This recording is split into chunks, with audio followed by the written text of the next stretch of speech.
আসসালামু আলাইকুম viewers, welcome back to my channel Samira Sanjana. আবারও নতুন একটা রেসিপি নিয়ে আপনাদের মাঝে চলে আসলাম। আমার আজকের রেসিপি শাহি টুকরা। আর এই রেসিপিটা দেখতে যেমন সুন্দর, খেতেও ঠিক তেমনই সুস্বাদু এবং কি ছোট বড় সকলেই এই রেসিপিটা পছন্দ করে থাকে। আর যারা এই শাহি টুকরা রেসিপিটা ঘরে তৈরি করে খেয়েছেন তারা তো জানেনই এটা কতটা মজাদার হয়ে থাকে। আর যারা এখনও ঘরে তৈরি করেননি তারা আমার আজকের এই রেসিপিটা দেখে তৈরি করে নেবেন। তো চলুন দেখে নেওয়া যাক এই মজাদার শাহি টুকরা রেসিপিটা কিভাবে তৈরি করতে হয়। এখানে আমি 8 পিস বনরুটি নিয়েছি আর এগুলোকে সাইডের যে লাল অংশগুলো আছে ওগুলোকে আমি ভালোভাবে কেটে ফেলে দিব। আর আমি 8 পিস বনরুটিকে মাঝখান দিয়ে টুকরো করে 16 পিস বানিয়ে নিব। আর এটাকে টুকরো করতে হবে আপনার স্যান্ডউইচের মতো, স্যান্ডউইচ যেভাবে পিস করে নেয় এরকমভাবে।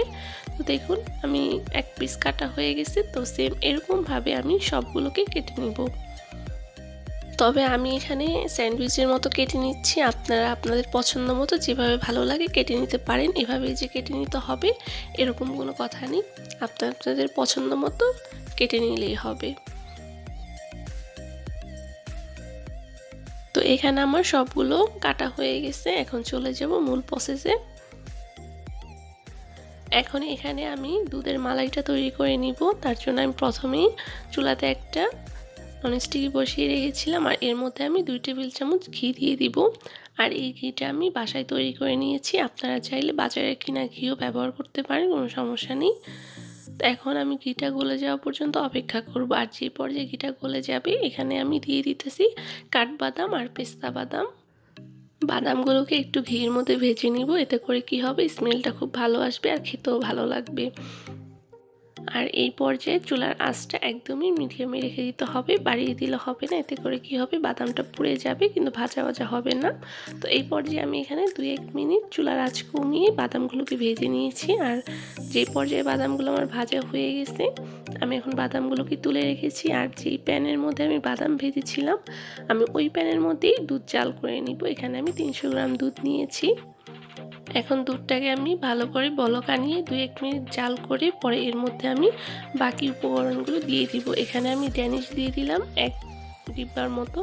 পুরা যে 1 ডিব্বা থাকে ওটা পুরোটাই দিয়ে দিয়েছি, কারণ এখানে আমি কোনো চিনি ব্যবহার করব না। যা মিষ্টি আসে এই ড্যানিশ থেকে আসবে, কারণ আমরা যে শাহি টুকরা করব এই শাহি টুকরা কিন্তু চিনি শিরাতে ভিজিয়ে নিতে হবে, তাই মিষ্টি যাতে বেশি না হয় এর জন্য আমি এখানে কোনো চিনি দিব না। তবে আপনারা যে যেরকম মিষ্টি খেতে পছন্দ করেন তারা চিনি কম কিংবা বেশি বাড়িয়ে কমিয়ে দিতে পারেন, সমস্যা নেই।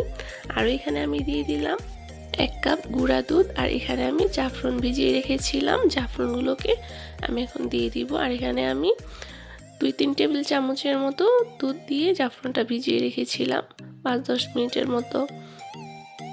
আর জাফরানটা ভিজানোর সময় অবশ্যই দুধটা একটু কুসুম গরম নিলে বেশি ভালো হয় আমার কাছে মনে হয়। এখন এখানে আমার সবগুলো উপকরণ দেওয়া হয়ে গেছে। এটাকে আমি আরও বাকি 7-8 মিনিট জাল করে নিব। ওই পর্যায়ে এটা একটু ঘন হয়ে আসবে ওই পর্যায়ে আমি এখানে ভেজে রাখা বাদামগুলো দিয়ে দিব। বাদামগুলো দিয়ে আবারও সেম একই প্রসেসে 2-3 মিনিটের মতো জাল করে নিব। যেই দুধটা একটু ঘন হয়ে আসবে ওই পর্যায়ে যে এটা নামিয়ে ফেলতে হবে, না হয়তো এটা কি হবে, ঠান্ডা হয়ে গেলে আরও ঘন হয়ে যাবে। তো দেখুন এর কনসিস্টেন্সিটা আমি আপনাদেরকে একটু দেখিয়ে দিচ্ছি। সেম এরকম একটু ঘন হলেই আপনাদেরকে নামিয়ে ফেলতে হবে, না হয়তো আপনারা যদি এর থেকে বেশি ঘন করতে চান এটা নামিয়ে ফেললে ঠান্ডা হয়ে গেলে আরও বেশি ঘন হয়ে যাবে, একদম দইয়ের মতো। তাই এরকম অবস্থায় নামিয়ে ফেলতে হবে। তো এখন এখানে চলে আসলাম শাহি টুকরাগুলো ভাজার জন্য। আমি একটা ফ্রাই প্যানের মধ্যে ঘি দিয়ে দিয়েছি। চেষ্টা করবেন শাহি টুকরাগুলো ঘিয়ের মধ্যে ভাজার জন্য, এতে করে স্মেলটা খুব ভালো আসে এবং খেতেও খুবই মজা লাগে। তো এখন আমি এখানে সবগুলো দিয়ে দিব, সবগুলো বলতে মানে যে কয়টা জায়গা নেই আমি ওই কয়টা এখানে ভেজে নিব। আর এই কাজটা কিন্তু আপনার করতে হবে মিডিয়াম আঁচে, একদম হাই হিটে করতে যাবে না, এতে করে শাহি টুকরাগুলো পুড়ে যাবে। তো এখন আমি এগুলোকে উল্টে পাল্টে দিব আর সেম একই প্রসেসে আমি বাকিগুলো ভেজে নিব। আর এগুলো ভাজতে কিন্তু আমার 1-1.5 মিনিট সময় লেগেছে। তো এখানে আমার শাহি টুকরাগুলো ভাজা হয়ে গেছে। এখন আমি চিনি শিরাটা তৈরি করে নিব।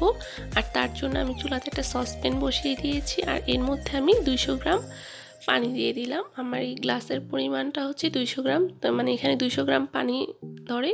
তো আমি এখানে 200 গ্রাম পানি দিয়ে দিলাম, আর 200 গ্রাম পানির সাথে আমি 100 গ্রামের মতো চিনি দিয়ে দিলাম। খেয়াল রাখতে হবে পানি অর্ধেক চিনি দিতে হবে, তবে মিষ্টি কম কিংবা বেশি যে যেমন খান ওই আন্দাজে দিলেই হবে। আর এই শিরাটা বেশি ঘন করার কোনো প্রয়োজন নেই, বলক আসার 2-1 মিনিট জাল করে নিলেই হবে। তো আমার এখানে বলক আসার পর আমি 2-1 মিনিট জাল করে নিয়ে চুলাটা নিভিয়ে দিয়েছি। আর এই কাজটা আমি চুলার উপরে রেখেই করতেছি। আর শাহি টুকরাগুলো আমি দিয়ে এপিট ওপিট করে ভিজিয়ে শিরার মধ্যে ভিজিয়ে নিয়ে নিতেছি। এটাকে একেবারে চুবিয়ে রাখার কোনো প্রয়োজন নেই, এক পিস করে দিয়ে উল্টে পাল্টে সাথে সাথে উঠিয়ে ফেললেই হবে। আর দেখুন এরই মাঝে আমার সবগুলো শাহি টুকরা শিরাতে চুবানো হয়ে গেছে। এখন আমি উপর দিয়ে মালাইটা দিয়ে দিব। আর এইটাকে এখন আমি নর্মাল ফ্রিজে রেখে দিব 2 ঘন্টার মতো। আপনারা চাইলে এটা ফ্রিজে রাখতেও পারেন, আবার না রাখলেও সমস্যা নেই। তবে আমার কাছে মনে হয় এটা ফ্রিজে রেখে ঠান্ডা করে খেলে বেশি স্বাদ লাগে। তো এই ছিল আমার আজকের মতো খুবই সহজ একটা রেসিপি, শাহি টুকরা রেসিপি। আশা করি আমার আজকের রেসিপিটা আপনার কাছে ভালো লেগেছে। তো আজ এখানেই বিদায় নিচ্ছি। সবাই অনেক বেশি ভালো থাকবেন। আল্লাহ হাফেজ।